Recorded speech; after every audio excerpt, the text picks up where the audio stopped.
This next gentleman has been on my program quite a few times in the past, and I'm going to ask Sean if the connection has been made and he's on the air. Is our next guest ready to go, Sean? Yes, he is. Thank you very much. I appreciate it. My engineer over at the station, I appreciate your comments.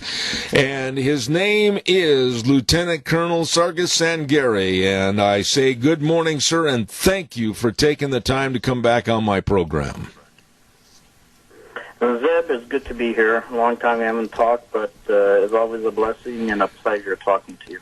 Well, it's my treat, sir. And before we go any further, I see that you are throwing your hat in the political ring and running for the 9th District, Illinois seat in Congress. I wish you good luck. How's it going? Thank you very much. We won our primary, so I'm the Republican nominee. And, of course, November 3rd is the election night. And it's been a little bit difficult given the lockdown because we can't really go out and meet anybody. But we're trying our best to use social media, if possible, to be able to get the word out. Lieutenant Colonel, I've got to ask you this because you're back there in a state that was highlighted and featured many, many times in the news every night, not only for the devastation and the killing and the looting and burning in Chicago, but all over the state. What is the status of Illinois? And it looks to me like your governor needs to be replaced with maybe some ideas that aren't just going to help a very few in the state of Illinois. What are your thoughts? Well, it's difficult. Look, leadership is at the heart of it, correct? And most of us were embarrassed waking up just a day ago and seeing what is happening now is on the national media is picking up with the fight that is taking place between the mayor of Chicago and also the aldermen using profanity in their discussions. Leaders have to be focused. Leaders have to be in control. Leaders, under the toughest circumstances, have to be individuals who are able to listen to what is happening on the ground, focus the tools that they have in their kit bags in order to be able to quell what is taking place, which was the looting and the rioting. And unfortunately, I think what happens a lot of times, the leaders just get completely off the focus, and which causes what we have today. Same thing with the governor. There's been a lot of lockdowns, but the lawsuits are now forcing his hand to where he should have taken those steps earlier. You know, you mentioned the mayor of Chicago, and help me, I think her name is Lightfoot. Is that correct? Correct. Okay. I listened to the tape between her and some of the aldermen of Chicago, and I was appalled. I was absolutely appalled. And some of the people were brought to tears for their districts were being burned and looted and the threats of violence. One woman was moved to tears in trying to talk to the mayor of Chicago, and one man stood up to her and basically told her exactly where the goat ate the cabbage. But that just adds and points to the fact that Chicago is one of the worst and most illegal cities in the United States. Well, we have a lot of problems. I wrote a letter on Memorial Day after the Memorial Day shooting, and I was appalled at what was happening. Now, those shootings did not take place in my district, but I wrote and I said it will affect my district. It does affect my district. And soon after that, we had, of course, the riots that took place with the burning and the killings. And a lot of the current shootings that are taking place in Chicago is because when the police were out there trying to stop the rioters and the looters, the turf war began for the gangs, because a lot of people don't know that whether it be CHICOM, the Chinese Communist Party, whether it be the Iranians that push their illegal trades through the tri-borders area, which actually brought in through our southern border, are going to use these opportunities to be able to get into the areas they want to solidify themselves. The fighting that took place between the blacks and the Latinos was taking place over turf war, drug war, because the cops were too busy trying to handle the looters and the rioters. So you have to, as a politician,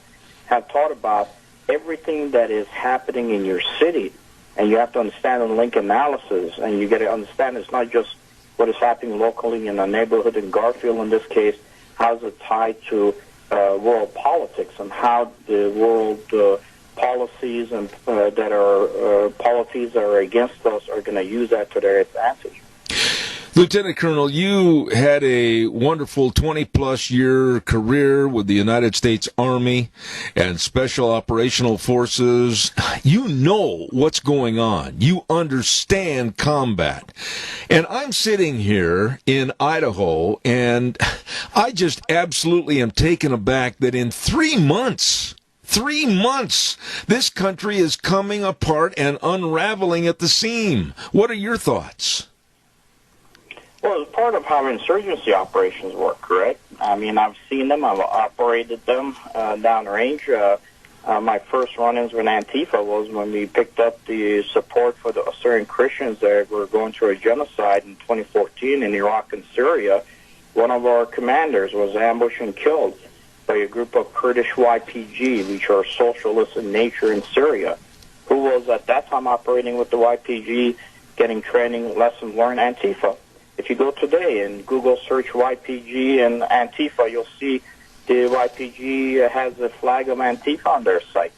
And these are the same individuals who are today running around in our cities. There's a chart that Special Operational Forces used that looked at preparations for the possibility of how to actually engage insurgencies. And one of those pillars states that intense shaping of the morale of the government, administration, police, and military. That is one step below where you call it underground insurgency before you start getting into the larger insurgency capabilities. These are things that are used to destabilize governments. When I say that the Latinos and the blacks are killing each other on the streets of Chicago as we're dealing with the riots, is because the Ecuadorians and the Honduras cartels are trying to use their Mexican connections in the black neighborhoods to expand their footprint, and they're doing this on support of what? Others, in order to be able to have an illegal trade established so that these insurgencies, Antifa being one of them, to be able to continue funding themselves. Their problem we have is Antifa has a good recruiting base because a lot of people just want to be part of an organization that says, I'm anti-fascism, not understanding what these organizations are for and how they were created, and the fact that we've had to deal with them downrange, in my case in Syria, where they killed one of my commanders. I'm sitting here, and you said two words that really piqued my attention.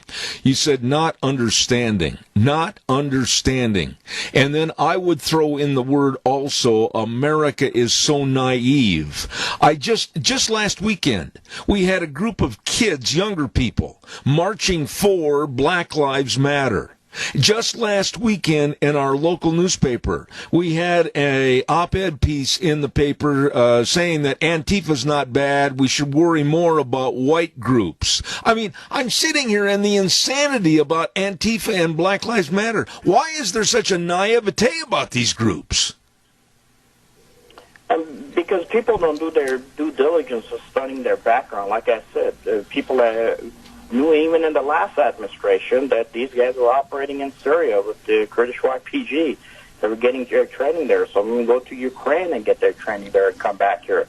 However, when the Washington Post, I established my own podcast because of the elections. On 1 January, when I had my first airing of my podcast, we had the Washington Post that had an op-ed set up by the guy who actually wrote the handbook on Antifa. It says it in his byline. As long as you got major press media and understanding that they could easily get manipulated for information operation campaign, they will not understand how insurgencies operate. I'll give you a perfect example. Start keeping an eye on individuals coming out now, setting up donation boxes to include politicians saying we need to give money to our food pantries in the areas that were most affected. Why is that needed? Because if I'm a guy who's running an insurgency, I'm going to start sending volunteers to go volunteer for food pantries. I'm going to start asking people to donate there. Not only do I burn your facility, then I come and tell you, hey, give money so I could restore your facility. And this is what happens because these organizations know how to tie themselves to these politicians and manipulate their way into the system. So you got your armed capability and you got your political capability. If you want to defeat them, You got to send people to Congress who understand who these are and actually use all the instruments of power that the state has to go after them and get rid of them, to include the Federal Bureau of Investigations. You know, Sargis, for all the time you've been on this program, you're such a straight shooter and tell it like it is, and I respect that. But here we had the riots, the burnings, the lootings, and the injuring of police officers across the board from Washington, D.C., clear to L.A.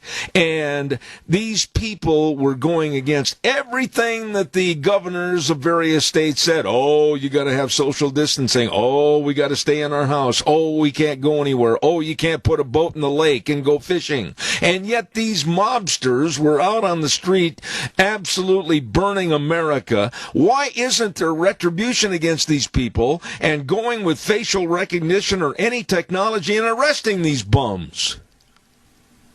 Well, that's because the politicians are not tied to these individuals. The person who was in Antifa came out of Occupy Wall Street. That individual who went and got training with the YPG in Syria, as an example, is the same individual who ties himself to all these other so-called organizations. So when these individuals come in and they tie themselves to Black Lives Matter, they tie themselves to the politician on the ground who has these organizations that were established in 2016, as an example. The husband of the incumbent here that I'm running against established one of those organizations that was trying his best to go after their current POTUS's ability to win the election in 2016. So he got busted in Project Veritas that did a piece on him, but a lot of these individuals you see that are from these organizations flow through these channels. So it's hard when the politician has to go after himself.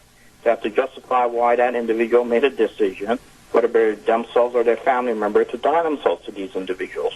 CHICOM itself, you put facial recognitions of individuals out of Seattle that were stoking the fires. And you have individuals who are coming up with 40% hit, to include on their own social media platforms, that they're actually in support of Chinese communist leadership by name, to trying to destroy the American economy. You have to understand, whatever cause there is, as an insurgent operator, I'm going to use it to flip it to get to my end goal using you. So you have to understand that that's the reality that we deal with on a daily basis. Let me ask you this. The Democrats, and I got to be very blunt on this, the Democrats, with their bowing and kowtowing to the left, and the despicable Nancy Pelosi and Schumer and the rest of them wearing their little cloth around their neck and bowing. I won't bow to anybody, Sargis. I will not bow to any man. The only time I take a knee is at church to praise my good Lord and Savior Jesus Christ. That's my bow. But I'll tell you something, the Democrats are doing all this, but where are the Republicans? They're not standing up and taking charge and really telling how repulsive this movement is. Well, the problem is that politicians will play to what they want, to what is called a base, to win elections. At the end of the day, they only care about the votes. And I've had a discussion with a young man here who said, do you think Black Lives Matter, from an African-American community? I said, if I didn't, I wouldn't be running for Congress. But I said, do they matter to you? He goes, yes. I said, then if that's the case, why are you not running for Congress? So obviously they mean more to me than to you. He said, how's that possible? I said, you have 535 members in Congress. 100 of them sit in the Senate. The rest of them sit in the House of Representatives. Show me that any of the candidates that you have that are running that are qualified like you to be there to make the changes at the federal level. I said, the problem is you constantly placate to these individuals. Taking a knee is not going to get laws passed. Writing your name of an organization on the streets of Washington isn't going to get laws passed. They're playing you, and you constantly keep on falling for it, and you constantly keep on voting for them. Well, as long as that relationship exists between the guy who takes a knee for a vote and the individual who's willing to vote for him because he took a knee, you'll never get to an end state of fixing the social issues that you may have in this country.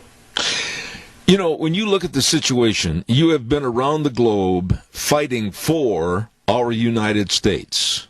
But when you look at the situation in the last 3 months, like I said, fall apart at the seams.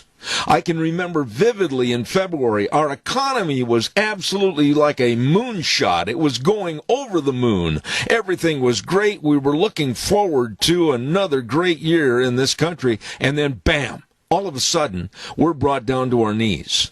On a scale of 1 to 10, with your expertise, where are we on that scale of 1 to 10? 1 not being bad, 10 being horrendous. Where are we?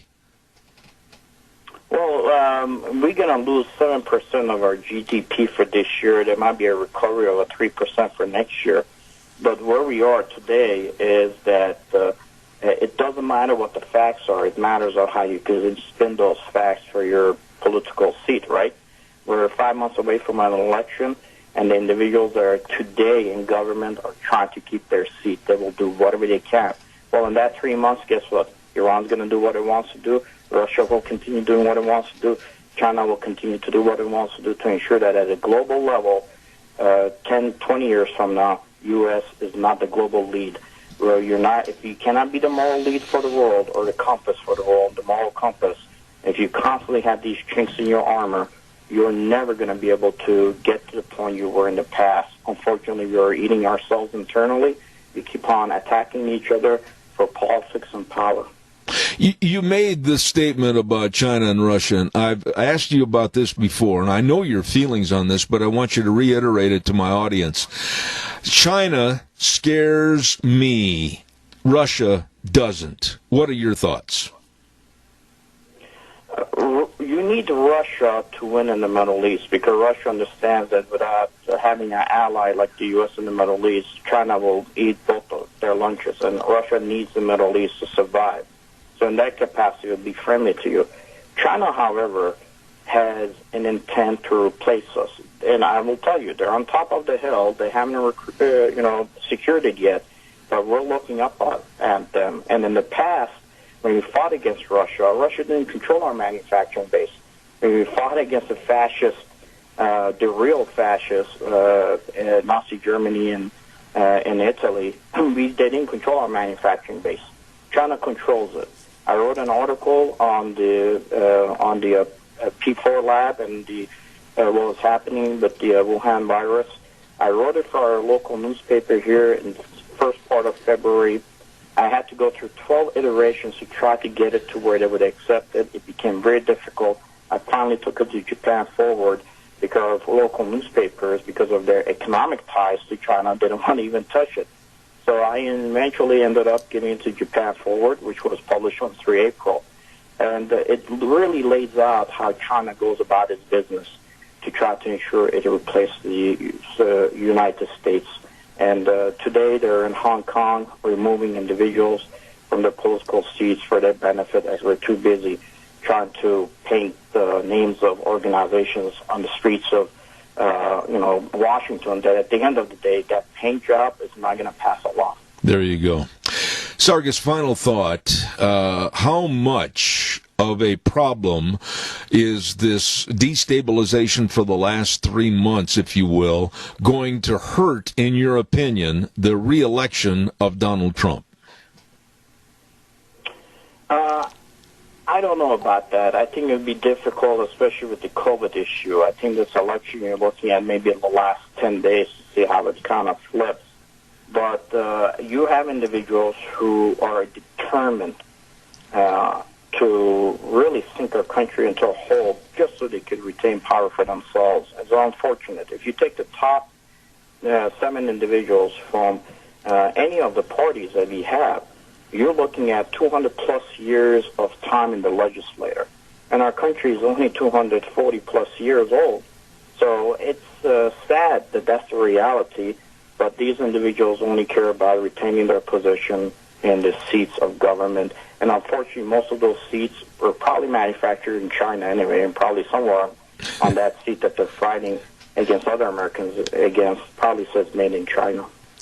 I want to wish you the very best. This gentleman is the CEO of Near East Center for Strategic Engagement and running for Congress, 9th District, Illinois.